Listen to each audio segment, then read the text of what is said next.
Namaskara and welcome to BIC Talks, a podcast by Bangalore International Centre, bringing you conversations that move, inform, and encourage discourse. Think of names of stars, names of trees. You have lovely gardens in your houses. But please, for my sake, tomorrow morning, try and name every plant in the garden. You will be at a loss. The Census of India had listed 1,652 mother tongues in its 1961 language report. In 1971, this number was brought down to just 108. Where did the remaining 1,455 mother tongues disappear? This lecture by thinker, cultural activist, and literary critic Professor N Devy will present the story of the epic search for those silence languages and the people's movement which emerged from this search. It will present the changing profile of India's language diversity and the need for preservation of the diversity for safeguarding our federal structure. This episode is an extract from the first talk of the masterclass series, Memory, Culture and the Being of India by Professor N Devy, which took place in the BIC premises in early February 2022. And now, over to Professor Devy. I said, I feel humbled, overwhelmed, grateful, but I am not sure if that my consciousness, is some kind of fiction or it is reality. As philosophers admit, reality. I also do not know if all the phenomenal world surrounding me is there, or whether I imagine it being there. Caught between these two great philosophical uncertainties, I have, as they say in Hindi, tinke ka sahara. I have one certainty, and that certainty is that the bridge between one's consciousness and the phenomenal world, the world of phenomena, the bridge between these two is there. And that bridge for human beings, for Homo sapiens, is language. We name things, the universe comes into existence. Without those names, the universe is a grey, diffuse spectrum of non-identified, non-experience. Language specifies, concretizes, provides locations, provides an address in the stream of time and in the expanse of space to everything. Things are things because the words are there. In other words, the world is there because the word is there, without any exaggeration.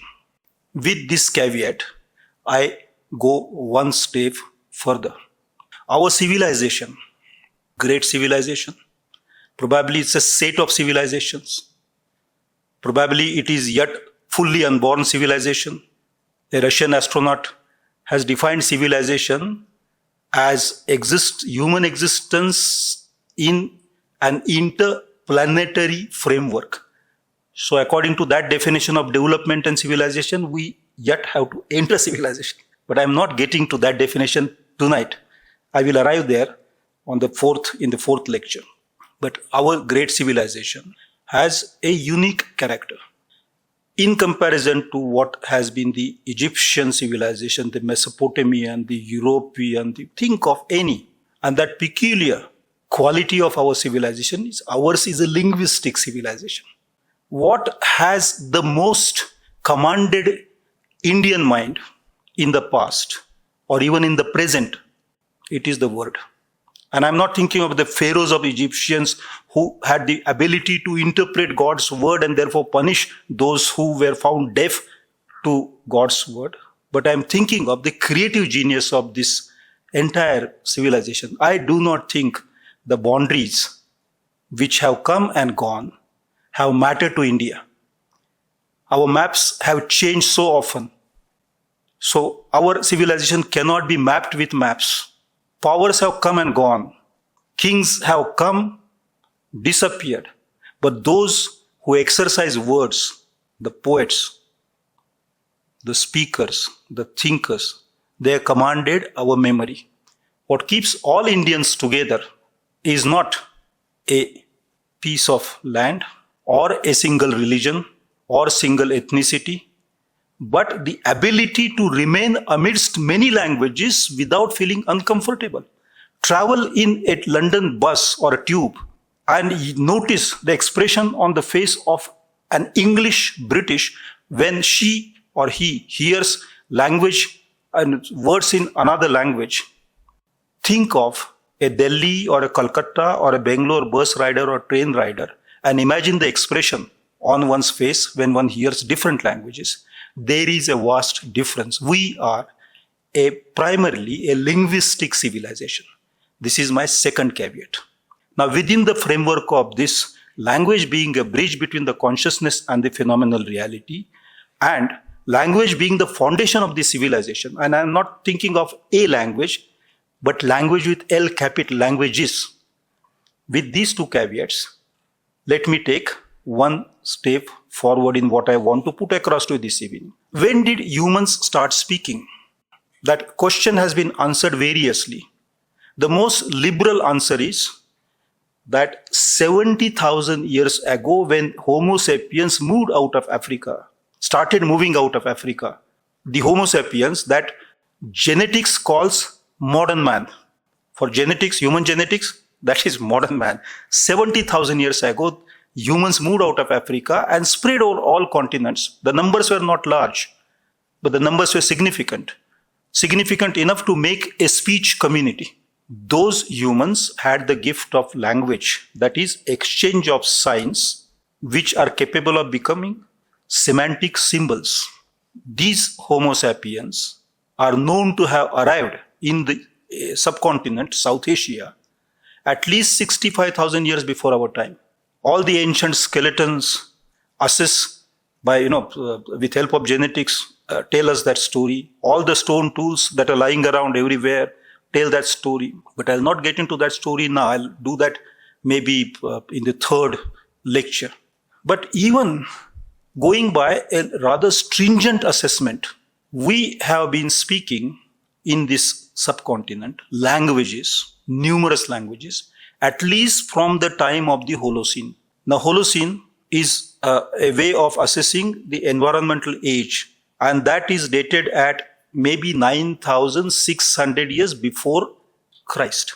That's roughly 11,000 years before our time, or 12,000 years before our time. Let me use the number 12 rather than 11, me being rather superstitious about 11. 12,000 years Indians have spoken. And because they had spread out, somewhere in Andaman, somewhere in South India, somewhere in the Shivalik Hills, and they had formed what linguists and anthropologists call population knots, a speech community. A population knot is a number of humans, more than roughly 800 or so, who can stick together to perform all functions necessary for their survival, and therefore they continue to stay there. These population knots were the nurseries for different languages. Because when humans are spread out, and some live in Himalayan foothills and others live in Nilgiris, they're bound to speak different languages. For 12,000 years, India has had many languages. Was there a mother language for all languages in the world? The Bible will propose that. Even the Brihad Aranyak, the first of the Upanishads, will propose that. But that proposition is more out of respect for the divine rather than consideration for the languages. Therefore, we need not take it as being true for language, though we can take it, if we want, as being true for the existence or non-existence of the divine. Languages have not been like amoeba, springing out of one and becoming many. Languages have been many from the beginning of Holocene. That is, a new environmental age when the temperature started rising well enough to allow us to survive, to have plenty of plants and animal for us to prosper and multiply our numbers. We have now come to the end of that era, and I am told by scientists now, we entered what they call the Anthropocene. History of 12,000 years of this civilization, created by numerous languages, is a glorious page in the history of evolution of life. Life which might have, given that the Big Bang, so many crores or billions of years ago, and the solar system and the Earth, life at least for 250 to 300 crores of years. In that, a glorious page we have written. Now, why is it such a glorious page? What is the big deal with having so many languages? The glory is in this, that the structure of the human brain is different from the structure of other animals, in that it is a recursive brain, that it can think, it can relate to the rest of the world, but it can also think about thinking. And language helps that animal to articulate the thought about thought. That's the beauty of human brain, and therefore the bridge that the human brain has with the rest of the world, human language. It's a great creation. It's a great advent in the process of evolution, making of so many languages. And we continued doing that for thousands of years. There are Prakruts before the arrival of Sanskrit. Sanskrit seems to have arrived maybe 3,400 years ago, 3.5 millennia ago. There is debate about that. But I'll set aside the debate for now, because that is not what I'm discussing. But prior to that, when people arrived in India from Iran, from Turkey, from Syria, from Central Asia, the steppes, they arrived from all over, brought agriculture. Now you all know that the terms for agriculture in Kannada are not of Sanskrit derivation. The terms for agriculture in most Indian languages are not of that derivation. Terms for our weapons come from Persian. Terms for our prayers in most cases come from Sanskrit. Terms for our business come in most cases from English. We gathered from all over. We have been linguistically tolerant. We have been linguistically hospitable. And our great virtue of what we call tolerance in this is because of our attitude to language multilingualism. For hundreds of years, for thousands of years, we nurtured Prakruts. Please think of this. The Vedas are dated approximately 1400 years before Christ, Rig Veda. And the last of the Vedas, last of those four Vedas, roughly 800 years before Christ. And then comes the era of the Aranyaks, Upanishads, Shastras, and so on. Despite the potential debates about these dates, maybe a few centuries, a few decades, aage piche, I accept all that. That is not the matter that I am pointing to. But think of Gautam Buddha. We know he existed. We know that he taught what he had to preach using a set of languages that we call Pali. We know that Gautam Buddha was proposing philosophical concepts. And for a language to bring in highly philosophical concepts, a language needs to be in existence at least for half a millennium years, at least for 500, 400, 300 years. Kannada today is a sophisticated language because Kannada has 2,500 years history behind it, or 2,000 years history behind it. We know that Mahavir, who belonged to the 6th century before Christ, had his teaching in Prakrut. And in such a Prakrut, that when his followers 200 years after his demise moved to the west, could actually use the same Prakrut and continue the textual tradition of Jainism. Rajasthan, Gujarat, Maharashtra, Karnataka. Pali and Prakrut would have existed prior to the arrival of Mahavir Jain and Gautam Buddha, respectively. And if you think further south, we know Sangam poetry, we know Tolkapiyam. That's Christ would have read Tolkapiyam, probably. It is pre-Christian. But Tolkapiyam, the Tamil text, ancient Tamil text, talks of space in terms of, I'm using Sanskritized names, Aham and Puram, the inner space and the outer space. And this is a tremendously philosophically loaded concept. Tamil, used by Tolkapiyar, was not a fresh baby. It was not a newborn language. It was not as if Tamil came up and the very next year, very next century, a Tolkappiyam could be composed. A Proto-Tamil would go back probably by a millennium or so, and there are theories which are not fully accepted, but propose, half-received theories about some combination of some linkage between the Indus civilization, Harappan civilization, and ancient Tamil. The point I want to place before you for your consideration is, if Tamil in the south and its dialects, many dialects, because Tolkappiyam actually speaks about at least 5 major dialects of Tamil with clearest words. Tamil with its dialects, Pali with its numerous dialects, Prakrit with its numerous varieties existed when Sanskrit had arrived in India.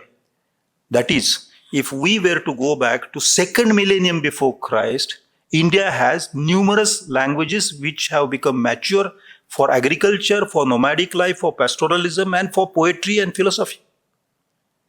It is not for nothing that the Upanishads were written in a dialogic format. What is an Upanishad? An Upanishad is a dialogue, which later, accessible to us, we see in the Gita, which is a version of the Upanishads. And so many of the lines from the Vedas are picked up in Upanishads, cast into a dialogic form, and that's what we see. A dialogue is not a dialogue in literature, is not possible for a primitive society. Friends, I am saying that we had advanced languages of many kinds, and Indians were at great comfort in having many languages. Shankaracharya, Adi Shankara, goes all the way from Kerala to the Himalayas, and he is not cowed down by the presence of some ancient Kumauni or Gadwali variety. He is comfortable.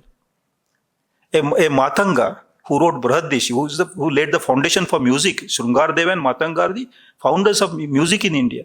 Matanga wrote Brihadeshi. Brihadeshi is musical qualities of all languages. He did a documentation.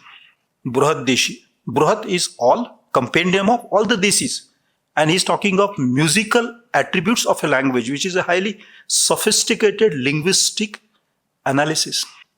In such a country where we nurtured languages, we evolved languages, we accepted languages, we adopted them, we developed our creative expression in those languages, we have today come to a situation where we are digging up a graveyard for languages.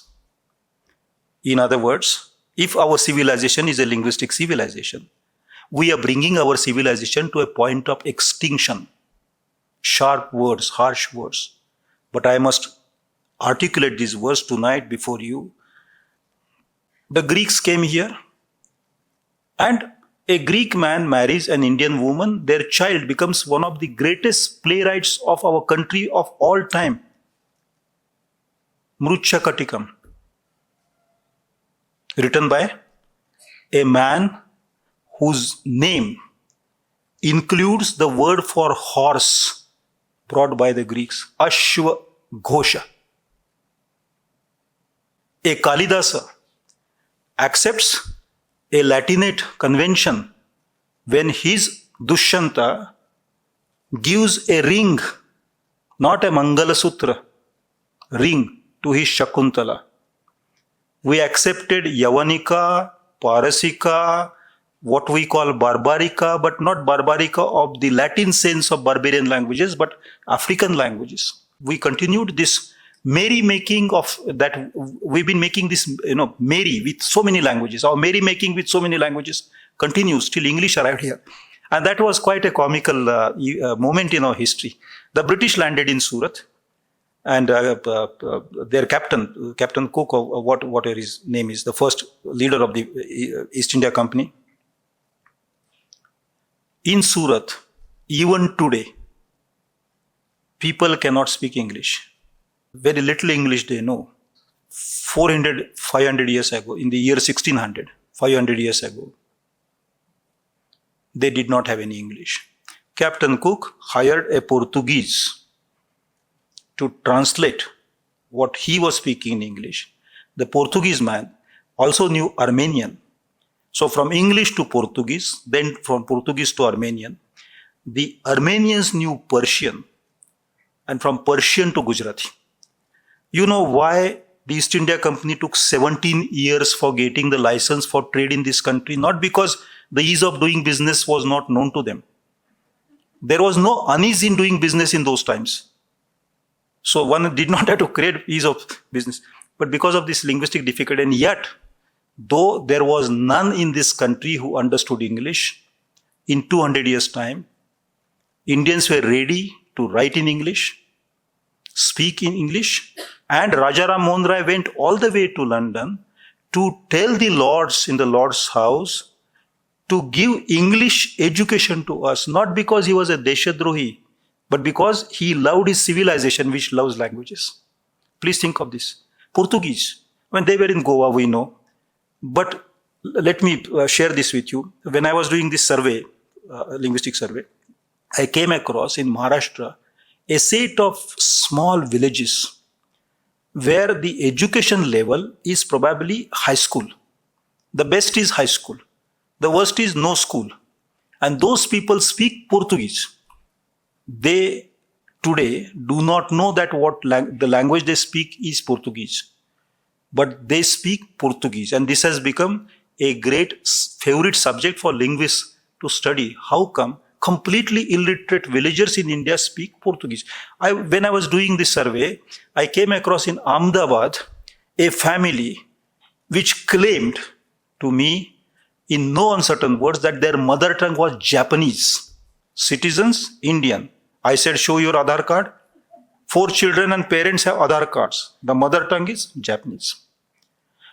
In the survey I was doing, I found 160 languages spoken in other countries. In Asia, I'm not talking of French and German and English, but a language like Karen from what was Burma, Myanmar. I would think that Karen, I would think it's natural if Karen is spoken in Mizoram, which is done. But I found Karen language being spoken in Andaman. There are Karen speakers in Port Blair. When they migrated, maybe they migrated together with Subhash Bose's Indian National Army. One doesn't know. You think of yourself and your family and extended family and just count the number of languages that the extended family speaks. My wife speaks Kannada. My parents spoke Gujarati. I speak Marathi. We all speak Hindi. We speak some English. When I started working with Adivasis, I got to speak about 12 of their languages. 15, 16 languages. No deal.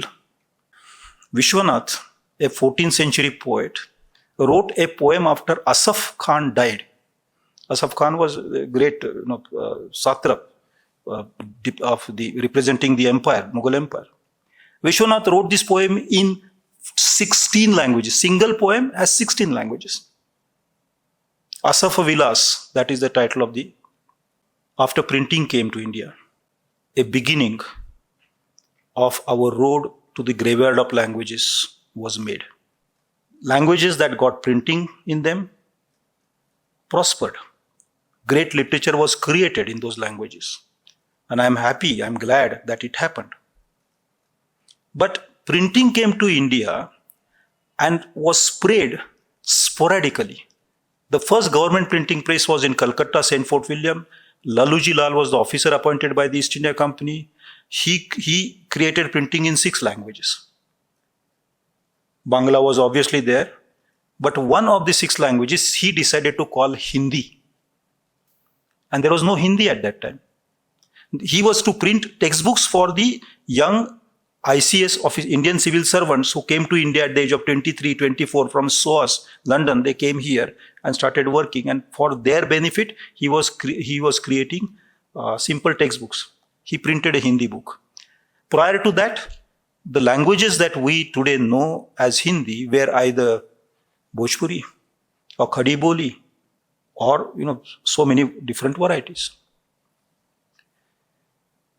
By the end of the 19th century and the beginning of the 20th century, about 12 languages were in print Some use the identical script, others use variety of scripts. Languages change their scripts, and script is not a language. The English does not still have its own script. It is using Roman script, but I consider English to be a good language. I love it. Even if she does not have a script, I love it. And Khasi has had a script in the past, but Khasi was disrobed of its script by a curse. Let me share this story to you quickly and then move forward. When the Khasis migrated to the Khasi Hills in ancient past, and that would be about 1800 to 2000 years ago, their language had a script. But the script was the robe which they wore. And they had to cross a river. God had given them that script with the condition. These conditions are attached to any deal. The condition was, you will never make this robe wet. The Khasis had to cross the river there, and so they were undressed and they had held high all those clothes, that is their scripts.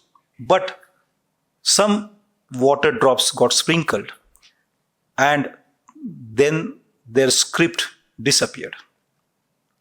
This is a beautiful story about so Khasi had script first, then came Khasi language. That is, there are many languages like that.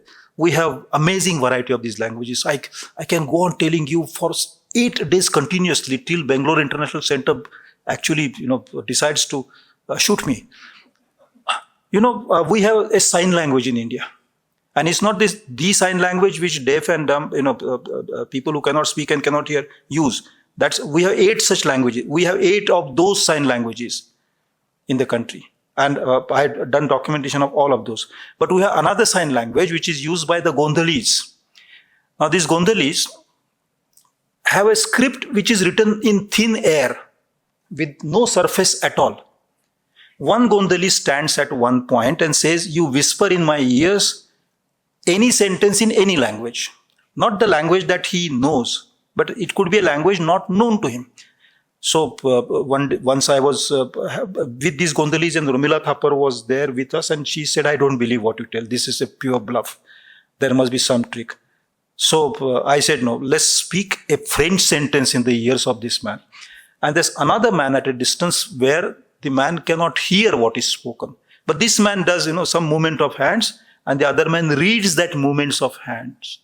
So, and speaks out the sentence, whether it's French, German, Kannada, Malayalam, whatever language in the world.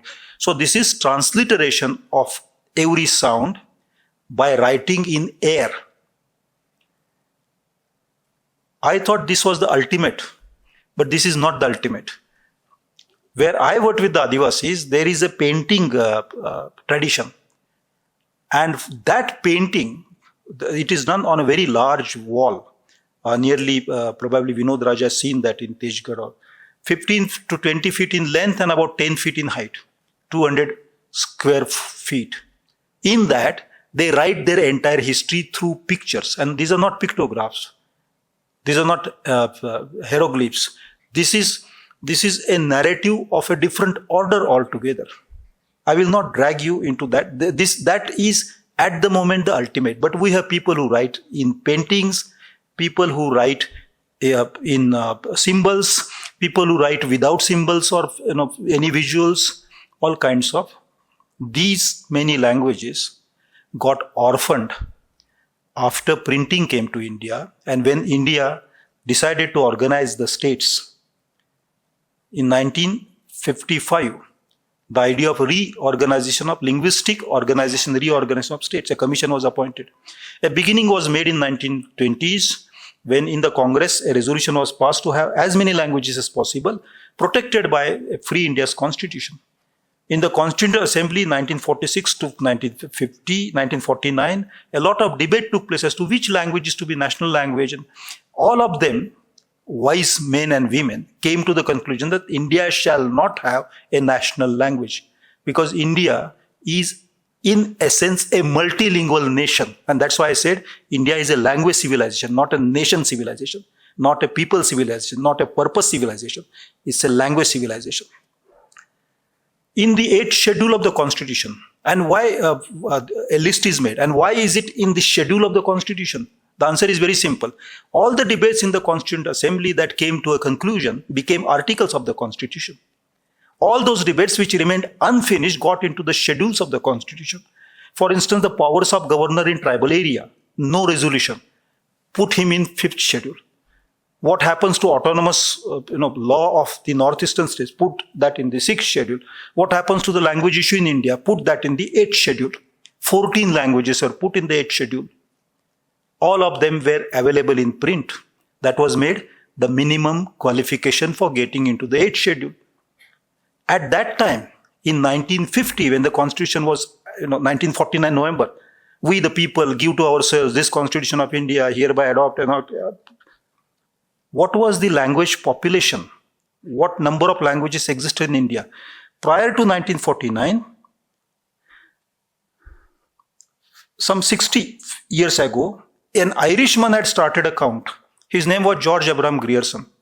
From 1896 to 1928, he did his job of counting all the languages. And he had come up with 189 languages and 544 dialects, what he called dialects. But his definition of dialects was rather, permit me to use the word weird. It was strange. Because he put Kumaoni and Gadwali as dialects of Hindi. He put Tulu as a dialect of Kannada. He put Kutchi as dialect of Gujarati. He put Ahirani as dialect of Marathi. So everything that was slightly removed from print became a dialect for him. Or a language had to have enough number. Yet he had made this count, and going by his count, there were hundreds of languages and dialects. And yet the 8th schedule had 14. Today the 8th schedule has 22 languages. And then I go to what Ravi said. In 1961 census, the list of mother tongues, 1652. In 1971 census, this list was brought down to only 109. But 108 were names of languages, and 109th was a very strange thing. All the 108, 10 years after 1961, the next census, they read as names of languages. 109th read all others. I was a young man. I was in my 20s when I saw these statistics. And it really triggered my imagination. I said, all others, wonderful. Ye to Alibaba 40 chor, I must find out where are those 40 chores. I must go after them. Where have they gone? All others. Suddenly their names have been dropped. So I started looking at the map of India. On the map of India, I noticed that most of them could be located geographically in the central belt or among the nomadic people.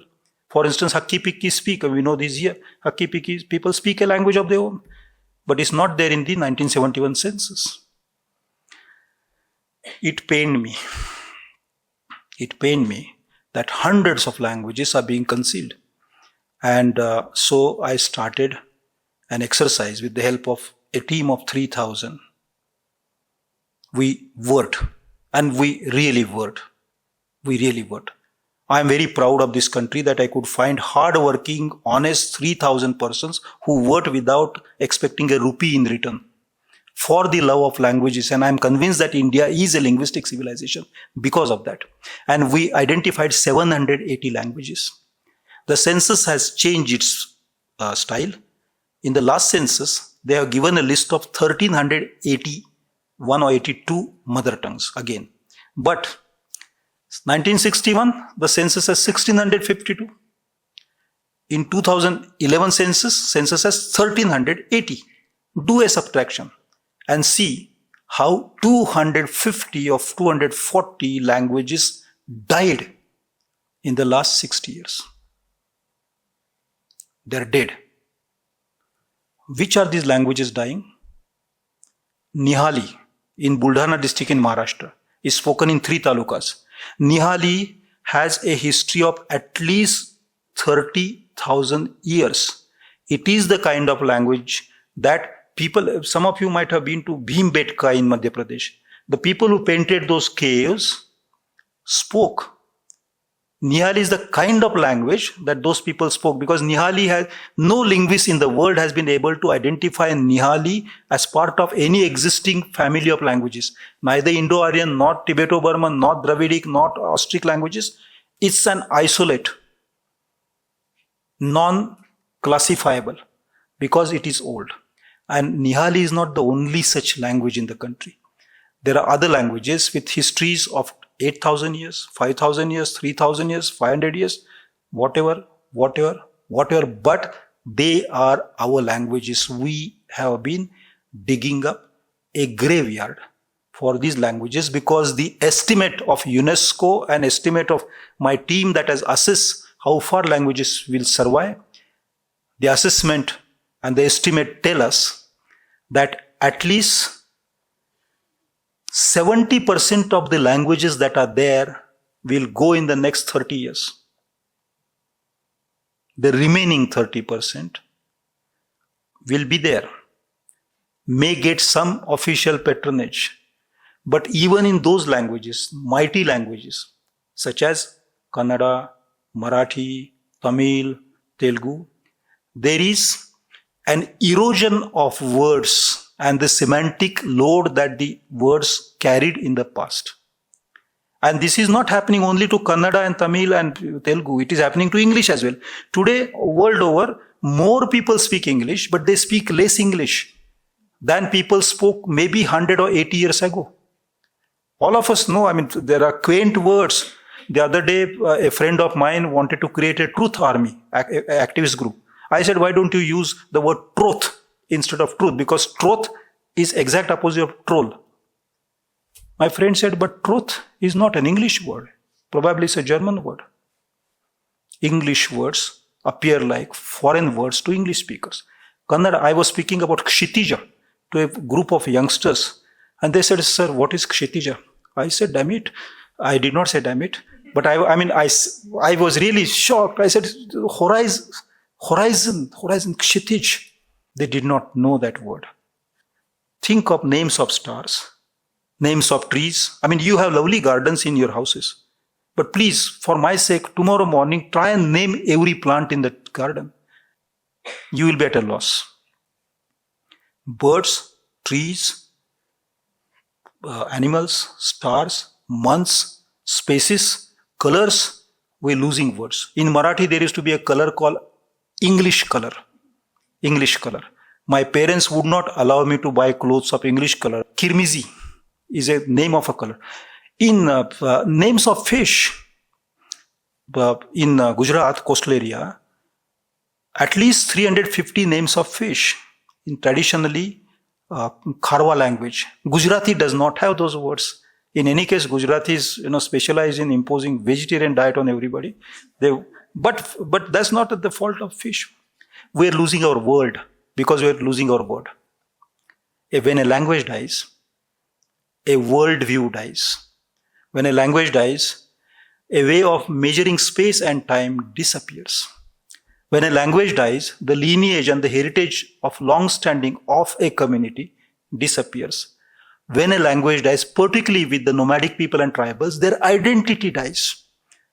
When a language dies, the unique strength of our civilization gets eroded, curtailed to that extent. We are surrounded by language death on all sides at this juncture. And the solution is not to be militant about languages. Militancy does not help any language in the world. Only love helps language. Only dialogue helps language. Only compassion helps language. And only humility helps language to remain alive. Silence is all, is the last sentence of a famous English play. The rest is silence. Silence is all. Silence probably will protect our languages. But silence, not in social, silence in the digital space will protect us. The digital world, the digit, is today reducing language to nothing. In a house, you will notice 3 persons looking at their mobiles and not talking to each other. In the digital world, sound is made absent and aphasia is imposed on sound-based language in the cyberspace. In that cyberspace, we may progress and become homogeneous. We may progress and might become a combine of artificial memory and human memory. But in that space, the language that made us humans will be constantly reduced, diminished, it shall disappear, and a day will come when our future generations or species will turn back and say, hey, this is that animal called Homo sapien that use a thing called language. I wish we could speak or hear that language outside digits in real human space. When a language dies, the entire civilization dies. Thank you for staying on for the full conversation. If you like what we do, please share it with your friends and family. You can also leave us a review or rating on iTunes and Apple Podcasts. The crew that makes these podcasts possible is Gaurav Krishna on sound supervision and production, with support from S. Sarvanaraj and Raghavendra Tenkaila. Artwork and design is by Chandni Venkataraman of Crisscross Design Studio. Don't forget to subscribe to our channel on your favorite podcast platform. It can also be accessed on our website, bangaloreinternationalcentre.org. Do follow us on Instagram for updates on all our programming. This is Lekha Naidu signing off on behalf of everyone at BIC.